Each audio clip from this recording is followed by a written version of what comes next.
Es el tema del día y lo seguirá siendo durante los próximos días seguramente. Está vinculado con la segunda ola, que ya es un hecho en la República Argentina, y además las restricciones, las medidas que anunció ayer el Gobierno Nacional, concretamente el presidente Alberto Fernández. Vamos a saludar al doctor Tomás Orduna, que es jefe infectólogo del Hospital Muñiz, bueno, referente, ¿no?, en la pandemia, en todo este tiempo. Doctor, ¿cómo le va? Bienvenido, buenos días. Buenos días, ¿cómo les va a ustedes y a la audiencia? Un gusto. Bueno, obviamente escuchaste con detenimiento las medidas que anunció el gobierno. ¿Alcanzan? Bueno, alcanzan en la medida en que se cumplan. Eso es una condición sine qua non. Las medidas pueden ser más o menos restrictivas, más o menos longitudinalmente largas, pero hay que cumplirlas. Entonces, para saber si realmente alcanzan, lo vamos a saber en promedio entre el 17 y el 24 de abril, cuando lo que deberíamos observar, si es que las cumplimos y si realmente alcanzan, una inclinada bajada fuerte de la curva que viene ascendiendo de manera imparable. Si para esa fecha, 17, que serían dentro de 7 días después de iniciadas las restricciones, no empezamos a ver el parate y después lentamente la bajada, pero todo el tiempo bajando para el 24-25 de abril, y de ahí se tendría que extrapolar hasta fin de mes cuando termina el DNU. Si no lo vemos eso para esa fecha, es que no estamos cumpliendo. Por lo tanto, las medidas sirven o no en la medida en que también todos, cada uno individualmente y la sociedad en el conjunto las acatemos, porque de lo contrario, ninguna medida sirve.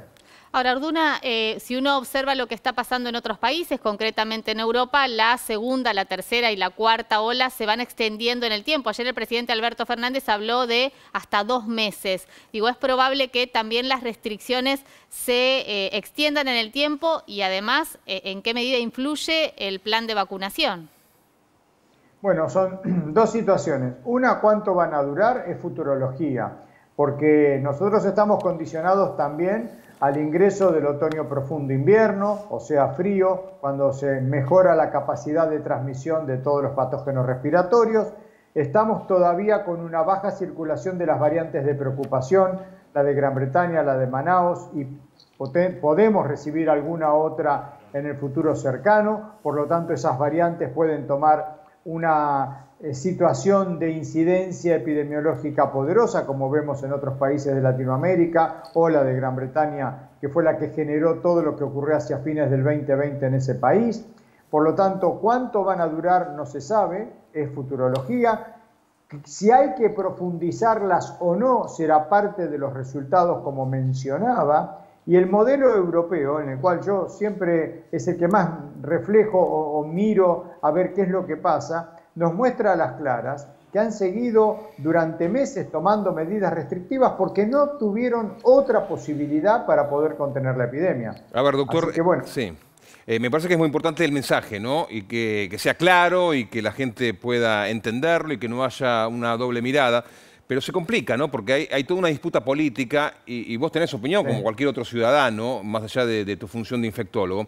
Y también hay contradicciones que yo veo en particular, y me hago cargo, por parte del gobierno, porque hace 10 días permitimos una Semana Santa insólita, donde 4 millones de personas llevaron el bicho por todo el país, y ahora venimos con las restricciones. Entonces, ¿en qué lugar estamos? ¿En el permitir una Semana Santa en una situación ya de contagio en aumento y muy alto, ingresando ya en la segunda ola, o esta situación de anuncio de la jornada de ayer? Porque no cambió nada en esta última semana, más allá del crecimiento.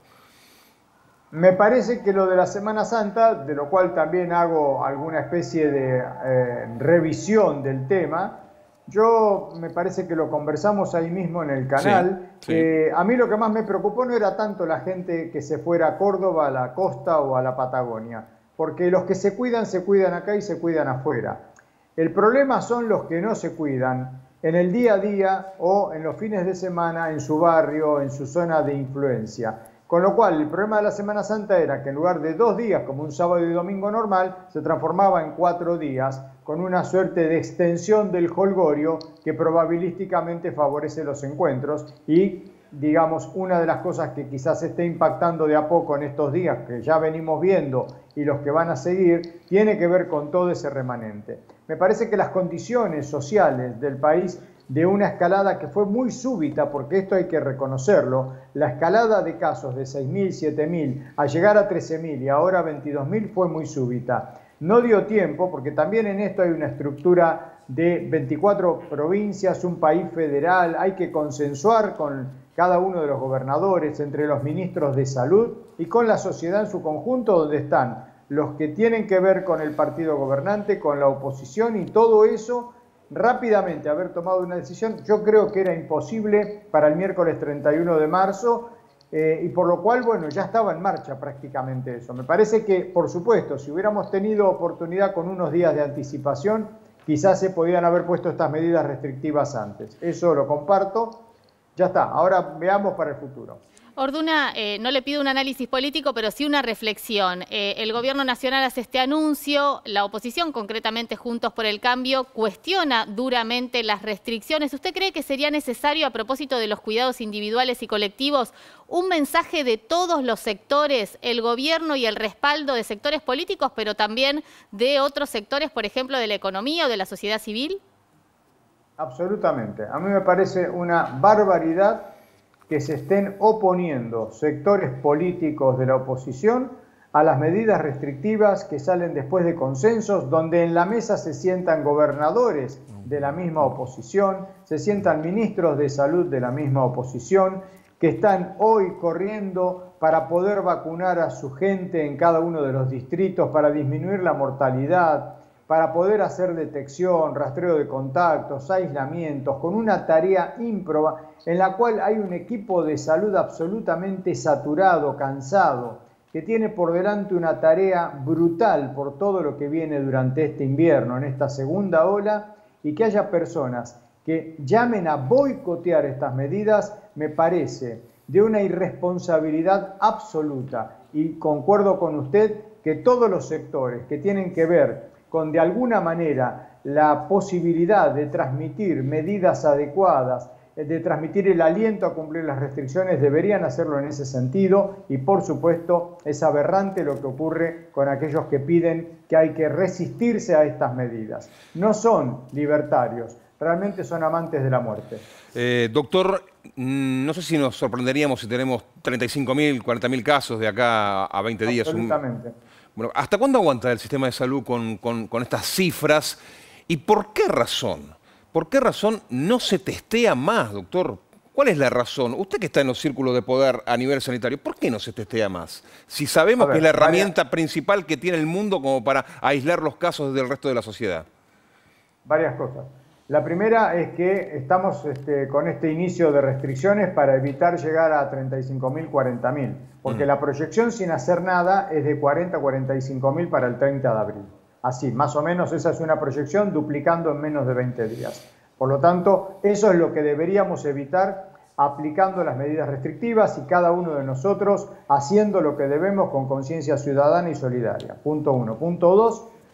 No es que se testea poco. ¿Se puede testear más? Sí, se puede testear más en la medida en que hay personal, porque lo más fácil es conseguir los reactivos hoy día. Hoy hay infinidad de posibilidades de comprar reactivos de todo tipo y color. El tema es que el recurso humano es un recurso humano finito. La metodología de diagnóstico que involucra PCR es muy compleja, muy laboriosa. Los equipos de salud y de OIF en la ciudad están trabajando de 8 de la mañana a la medianoche, ¿sí? Absolutamente de corrido, prácticamente sin parar, donde se están logrando hacer hasta 8.000 PCRs por día. El programa claramente lo vemos en las UFU en la ciudad de Buenos Aires, lo vemos en el Plan Detectar en Buenos Aires y en el Gran Buenos Aires. Hay realmente un trabajo muy, muy duro de parte de los equipos de bioquímicos y de virólogos. No es metodología fácil. Yo en lo particular creo que se testea a todos o a casi todos los que lo necesitan. Persona que se acerca a una UFU, persona que llama al 107, al 148 y demás, tiene una recomendación y se intenta el testeo. Por otro lado, también es cierto que, por ejemplo, se había hablado hace muchos meses y Provincia de Buenos Aires lo adoptó, que si yo soy conviviente o contacto estrecho con una persona que tiene un diagnóstico positivo, con una PCR o con un antígeno positivo, y yo empiezo con resfrío de nariz, con dificultad para oler, etcétera, Yo soy un caso clínico por nexo epidemiológico, por lo tanto, me quedo haciendo lo que tengo que hacer, las autoridades me registran como un caso positivo y no es necesario en ese sentido realizar esa PCR. El tema es que yo tengo que estar registrado, tengo que hablar, tengo que salir a la visibilización que yo, contacto estrecho, tengo sintomatología. ¿Se puede testear más? Se puede. Se está haciendo todo el tiempo. Si ustedes miran la curva de crecimiento de testeos, es en ascenso. Pero les comento, los invito a que vayan a cualquier servicio en la ciudad, que es por lo menos donde yo me muevo, pero pueden ir a Quilmes, donde conozco Hospital de Don Bosco, que es la base del diagnóstico en Quilmes, están saturados. Doctor, un placer, gracias como siempre. Un gusto, que pasen buen día.